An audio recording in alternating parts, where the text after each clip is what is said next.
का लसा और मसा यानी LCM and HCF of fractions. हम देख रहे हैं लेवल 1 का पार्ट 33। इसके पिछले वाले लेक्चर्स में हमने सीखा था कि एलसीएम और एचसीएफ पूर्ण संख्याओं का कैसे निकालते हैं यानी होल नंबर्स का। इसमें हम सीखेंगे कि फ्रैक्शंस का एलसीएम और एचसीएफ कैसे निकालते हैं। देखो बहुत ही आसान सा फॉर्मूला है, ये जो आपके स्क्रीन के सामने दिख रहा है इसको आप याद कर लेना। याद करने की भी ज़रूरत नहीं पड़ेगी, 2-3 बार यूज़ करोगे समझ में आ जाएगा। अगर भिन्नों का लसा निकालना हो यानी एलसीएम निकालना हो तो न्यूमरेटर्स का एलसीएम निकालना और जो नीचे बचेगा उनका एचसीएफ निकाल देना। बहुत ही आसान सा, यानी कि अंशों का लसा और हरों का मसा। अगर मसा निकालना हो तो अंशों का मसा और हरों का लसा। HCF of numerators and LCM of denominators.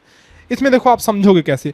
अगर लसा निकालना है तो लसा ऊपर, अगर मसा यानी कि एचसीएफ निकालना है तो एचसीएफ ऊपर, और बाकी जो एचसीएफ के अलावा एक और क्या बचता है एलसीएम, वो नीचे।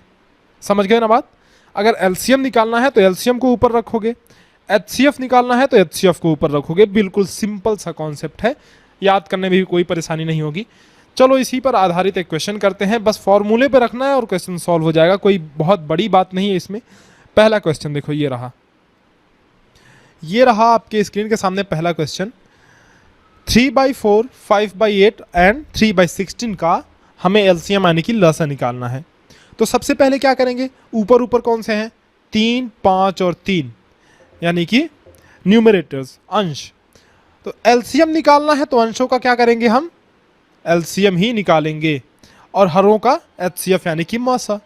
तो 3, 5 और 3 ये है हमारे अंश मतलब न्यूमरेटर, तो इनका हम एलसीएम निकालेंगे बच्चों। तो 3, 5 और 3 को ऐसे लिखेंगे, 3 से हमने डिवाइड किया, 1, 5 वैसे का वैसा ही रह गया, फिर 1, फिर 5 से डिवाइड किया तो 1, 1 और ये भी 1। एलसीएम कितना आया, एलसीएम आया 3 × 5।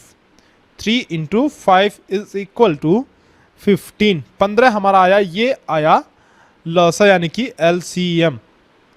अब हमें एलसीएम तो पता चल गया किसका, अंशों का, लेकिन हरों का यानी डिनोमिनेटर्स का क्या हमें निकालना पड़ेगा, एचसीएफ। तो 4, 8 और 16 का बच्चों एचसीएफ चलो भाग विधि से निकाल लेते हैं। भाग विधि से नहीं, गुणनखंड विधि से निकालते हैं, कुछ आसान पड़ेगा। 4, 8 और 16 का है ना। तो 4 को अगर आप ऐसे लिख सकते हो ना, 2 × 2। 8 को आप कैसे लिख सकते हो, 2 × 2 × 2। और 16 को कैसे लिख सकते हो, 2 × 2 × 2 × 2। ऐसे आपने लिख दिया। अब एचसीएफ निकालना तो मैंने आपको बताया था, इनमें से ऐसे कॉमन ले लोगे, एक और एक ये भी कॉमन ऐसे हो गया, ठीक है। तो कॉमन क्या क्या आया, 2 × 2 इज इक्वल टू 4। ये जो है ये हमारा एचसीएफ हो गया। 4 क्या हो गया, एचसीएफ यानी कि मसा। अब हमने फॉर्मूले में क्या देखा कि अगर हमें एलसीएम निकालना होता है तो ऊपर ऊपर का तो हम एलसीएम निकाल लेते हैं, मतलब इनका तो हम एलसीएम निकालेंगे और इनका हम मसा यानी एचसीएफ निकालेंगे। तो पहले ऊपर का हमने यानी न्यूमरेटर का एलसीएम निकाला तो हमारे पास आया 15, और नीचे हमने एचसीएफ निकाला तो आया 4। तो कुल मिला के हमारा आंसर क्या होगा, लसा बटे मसा। लसा बटे मसा यानी एलसीएम बाई एचसीएफ। एलसीएम कितना आया था 15 और एचसीएफ आया है 4 अभी। तो 15/4 यही हमारा कुल मिला के इन भिन्नों का जो फ्रैक्शन हमें दिया हुआ है उनका हमने लसा निकाल लिया। क्या निकाल लिया, 15/4। ये जो फ्रैक्शंस है हमारे पास यानी 3/4, 5/8 और 3/16 का जो एलसीएम आया वो हमारे पास आया 15/4। बड़ा ही आसान है ना। आगे एक और क्वेश्चन करते हैं जो कि मसा पे बेस्ड होगा यानी एचसीएफ पे। देखो ये रहा, 10/3, 6/5 एंड 2 का मसा निकालना है यानी एचसीएफ हमें निकालना है। तो बच्चों निकालना मसा है तो ऊपर रहेगा मसा और नीचे रहेगा लसा यानी कि एलसीएम।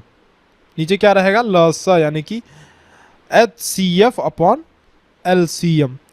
एक बात हमेशा ध्यान रखना, जो चीज़ निकालना है उसको हम ऊपर रखेंगे और दूसरी वाली चीज़ यानी एलसीएम नीचे रखेंगे। इसमें एचसीएफ अपॉन एलसीएम है, पहले वाले में एलसीएम अपॉन एचसीएफ था क्योंकि उसमें एलसीएम निकालना था। आसान है ना। तो देखो अब ध्यान देना, एक बात बताओ बच्चों, 2 को हम क्या लिख सकते हैं, 2 को हम लिख सकते हैं 2/1 लिख सकते हैं कि नहीं। तो अब देखो, अब इसमें ऊपर ऊपर की संख्याएं क्या हैं यानी न्यूमरेटर अंश कौन कौन से हैं, 10, 6 और 2।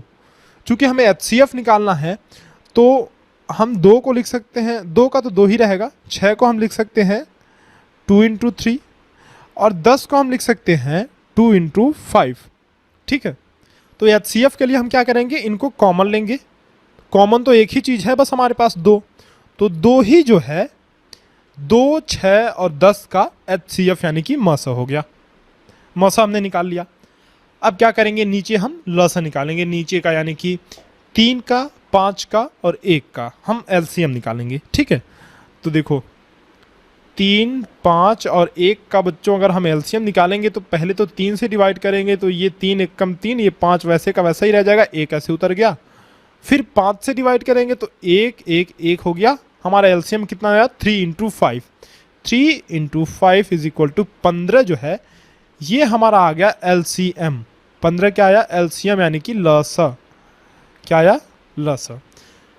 अब फॉर्मूला देखो, पहले क्या रखना है, ऊपर हमें रखना है HCF और नीचे LCM।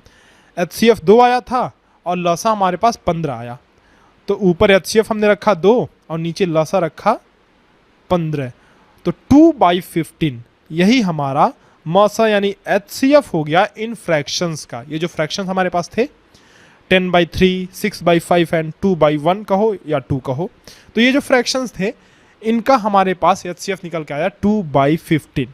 तो यही हमारा सही आंसर है ना। तो इस तरह से हमने 2 क्वेश्चंस किए HCF और LCM पे जो कि फ्रैक्शन नंबर्स के थे। हमने सीख लिया कि फ्रैक्शनल नंबर्स के HCF और LCM कैसे निकाले जाते हैं। चलो फिर आगे के लेक्चर्स में मिलते हैं कुछ नए सवालों के साथ, नए कॉन्सेप्ट के साथ।